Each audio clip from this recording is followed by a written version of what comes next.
اقوام متحدہ کی جنرل اسمبلی میں گزشتہ روز اسلامی تعاون تنظیم کی جانب سے ایک قرارداد پیش کی گئی۔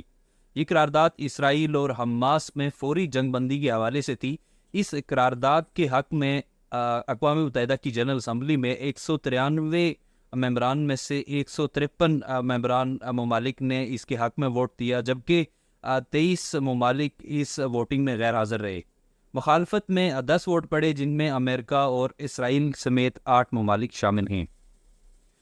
قرارداد کے پاس ہونے کے بعد اسرائیلی وزیر خارجہ کا کہنا تھا کہ ہم حماس کے خلاف کیے جانے والے حملوں میں کہیں بھی کمی نہیں کریں گے اور حماس کے خلاف حملے اپنے جاری رکھیں گے۔ حماس کے خاتمے تک ان کا یہ آپریشن، ان کی یہ جنگ جاری رہے گی۔ گزشتہ روز کی سٹیٹمنٹ تھی کہ امریکن صدر نے اسرائیل کا جارحانہ انداز میں ان کا ساتھ دینے کا اعلان کیا تھا، اور انہوں نے کہا تھا کہ ہم ہر حد تک اسرائیل کا ساتھ دیں گے۔ میں ایک زائنسٹ ہوں، اور میں یہ جو زائنسٹ اسٹیٹ ہے، یہودی ریاست ہے، اس کی بقا کے لیے ان کا ساتھ دینے کے لیے ہر حد تک جاؤں گا۔ یہ انہوں نے ایک ان کی مذہبی ایک تہوار تھا، اس میں جو بائیڈن نے خطاب کرتے ہوئے کہا تھا۔ لیکن آج ان کی سٹیٹمنٹ ایک دم سے اس گزشتہ روز اس ڈیولپمنٹ کے بعد کہ اقوام متحدہ کی جنرل اسمبلی سے جب ووٹنگ کروائی گئی تو ظاہر ہے کہ اسرائیل کے حق میں صرف 10 ووٹ تھے۔ تو آج جو بائیڈن کی سٹیٹمنٹ ہمیں دیکھنے کو ملی کہ اسرائیل کی ہٹ درمی اور اسرائیل کی لگاتار حملوں اور بمباری نے اسرائیل کو عالمی سطح پر کمزور کر دیا ہے۔ اسرائیل کی عالمی سطح پر سپورٹ میں کمی آئی ہے۔ اسرائیل کے ساتھ اب بہت کم ممالک اس کی اس معاملے میں سپورٹ کریں گے، اور اسرائیل کی جو ہٹ درمی ہے، اسرائیل کی جو مسلسل بمباری ہے، اسرائیل کو اس سے باز رہنا چاہیے۔ شاید کہ یہ امریکہ کا ایک سیاسی داؤ بھی ہو سکتا ہے۔ یہ جو امریکی صدر کا بیان ہے، شاید اس کو سیاسی کانٹیکسٹ میں دیکھا جائے تو وہ زیادہ مناسب نظر آتا ہے، کیونکہ گزشتہ دنوں بڑی تعداد میں امریکہ نے ٹینکوں کے گولے اسرائیلی فوج کو دیے تھے، اور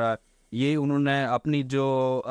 وائٹ ہاؤس میں کچھ مخالفت کے باوجود، جو اپوزیشن کی مخالفت تھی اس کے باوجود انہوں نے یہ فیصلہ کیا تھا، اور انہوں نے اسرائیل کو یہ سامان دیا تھا۔ اس کے علاوہ بھی امریکہ نے دیگر جدید ہتھیار، جدید اسلحہ اسرائیل کو اس جنگ میں فراہم کیا ہے، اور ہر پیج پر، ہر جگہ پر، ہر پلیٹ فارم پر امریکہ نے اسرائیل کی اس جنگ میں سپورٹ کی ہے۔ لیکن آج کا بیان تھوڑا سا، امریکن صدر کا جو بیان تھا وہ تھوڑا سا مختلف تھا۔ دوسری جانب آج ماسکو میں روسی وزیر خارجہ نے اقوام متحدہ کے چیف سے یہ مطالبہ کیا ہے کہ سیکیورٹی کونسل کا ایک اجلاس بلایا جائے، جس میں 5 مستقل ارکان بھی شامل ہوں، اور تمام ممالک کو اس میں شامل کیا جائے، اور اسرائیل اور غزہ کا جو معاملہ ہے اس کو مستقل طور پر حل کیا جائے، اس کا کوئی مستقل حل نکالا جائے۔ اس حوالے سے مختلف جو حلقے تھے، مختلف ممالک تھے، انہوں نے اس بیان کو خوشائند قرار دیا، اور انہوں نے کہا کہ اگر اس پر پیش رفت کی جائے تو یقیناً یہ معاملہ حل ہو سکتا ہے۔ اگر ہم دیکھیں کہ اس وقت اسرائیل اور حماس کے پڑوس پر کیا ہو رہا ہے، یا امریکہ کے اتحادیوں کے ساتھ کیا ہو رہا ہے، ریڈ سی میں یمنی غوثیوں نے حملہ کیا ہے۔ امریکن نیوی کا ایک جہاز جو اسرائیل کے لیے سامان اور تیل لے کے جا رہا تھا، اس پر حملہ کیا ہے۔ یہ حملہ یمنی غوثیوں کی جانب سے ایک میزائل داغا گیا ہے جو اس بحری جہاز پر لگا ہے۔ اگر دیکھیں ریڈ سی میں فرانس، برطانیہ کی نیوی بھی وہاں پر موجود ہے، جو یمنی غوثیوں کے لیے لڑنے کے لیے کھڑی ہے وہاں پر، اسی لیے امریکہ نے ڈپلائی کروائی ہے۔ ظاہر ہے فرانس اور برطانیہ امریکہ کے اتحادی ہیں،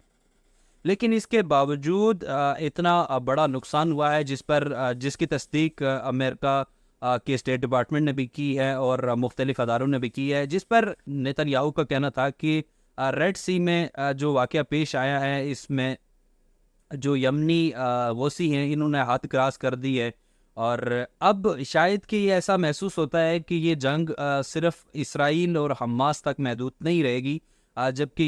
بلکہ یہ جنگ تھوڑی سی ہمیں باقی ممالک تک پھیلتی ہوئی نظر آ رہی ہے۔ ایک طرف ایران اور عراق یہ بھی خدشات ظاہر کر رہے ہیں کہ اگر اس جنگ میں کمی، اس کو روکنے کی کوشش نہ کی گئی، اس کو اگر تھوڑا سا مزید بڑھوتری ملی، اگر تھوڑی سی جنگ آگے گئی تو اس کی لپیٹ میں عراق اور ایران بھی آ سکتے ہیں، کیونکہ اس وقت عراق میں 2000 امریکی فوجی موجود ہیں۔ جن پر وقتاً فوقتاً ایرانی اتحادی جو گروہ ہیں جو اس وقت عراق میں ہیں وہ حملے کر رہے ہیں. اگر یہ جنگ مزید آگے کی طرف جاتی ہے حماس اور اسرائیل کی، تو شاید کہ امریکہ مستقل بنیادوں پر عراق میں بھی آ سکتا ہے، اور جس سے ایران کے لیے بھی ایک لمبے عرصے کے لیے مشکلات پیدا ہو سکتی ہیں اور عراق کے لیے بھی ہو سکتی ہے.